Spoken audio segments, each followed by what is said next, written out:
Hi everyone and welcome back to Chess for Charity. In this video, I'm going to show you a very unique puzzle where there are 5 bishops on the board and they are all light squared bishops.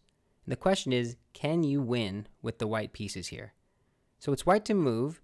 Feel free to give it a chance, maybe 30 seconds to a minute to see if you can come up with an idea. And if you want to go longer than that, feel free. And when you're ready, just watch the rest of the video to find the solution. Okay. So I'm going to start talking about why the answer is what it is and how maybe you could have arrived there. So notice the position in the beginning. This king is stalemated. Currently the bishop on e6 is blocking h3 and the bishop on d5 is blocking h1. And this king, of course, is holding g1, g2, and g3. Okay, so if you want to put the color on there, nice little half box to get the king blocked in. So right now, if it was black's move, they'd have only 3 legal moves, right? They'd have 1, capture, 2, move 1, or 3, move 2, right? So they have 3 moves. Okay, well, it's white's move. So in the first move in this position that wins, there are a couple, but the way that I did it, bishop h5. And the reason why I like this move is because it forces black's move. They have to go h6, right? If I were to go somewhere else, like on the diagonal or here, they'd have 2 choices, which means I have to calculate whether they go 1 move or 2 moves. So it's a simpler calculation, in my opinion. Okay, so their only move in this position is h6. And now you have to see, how am I going to get the king cornered with all these light squared bishops? How am I going to control dark squares? Well, I have a king, and that king helps me with the g file. But right now, I have to get this bishop off of this square, because if not, it'll be stalemate. So the way to do that is to actually put them on this diagonal, and hopefully you'll see why that is in just a moment. So in this position, the only legal move, again, is to move the pawn. Okay, that's fine. This bishop is still covering this, and now both of these are covering h1. That's fine. And here's where it kind of gets fun.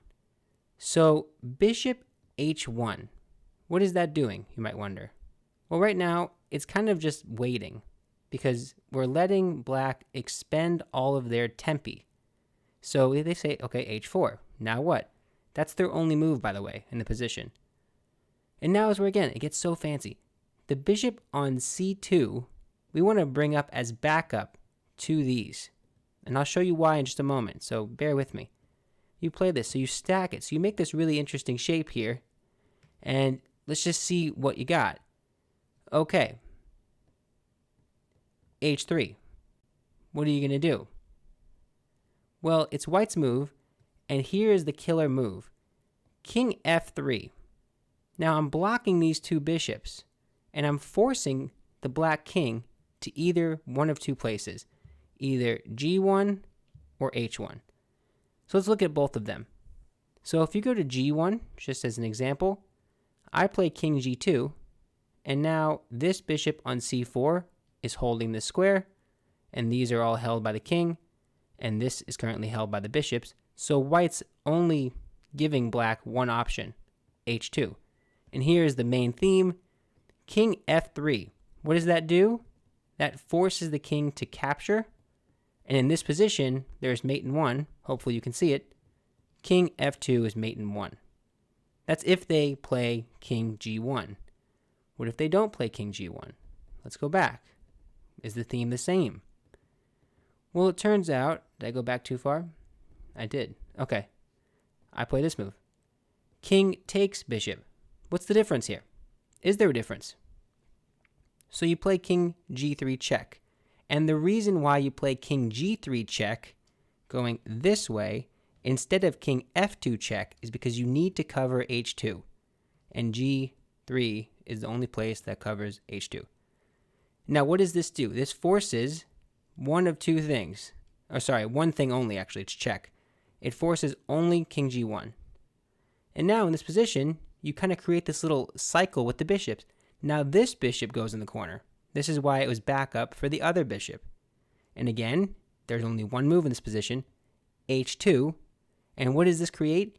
This creates that same condition that we looked at in the first variation, which is king f3, block my own bishop, right? It can no longer see these squares, these 2. What does that do? That forces the king in the corner. And then, don't go here.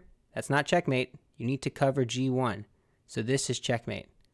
This covers, and this is completely killing the black king there by this diagonal. So, crazy puzzle.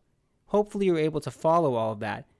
And there are other ways to do it. I believe you could start off by going on this diagonal immediately and kind of like something like this maybe.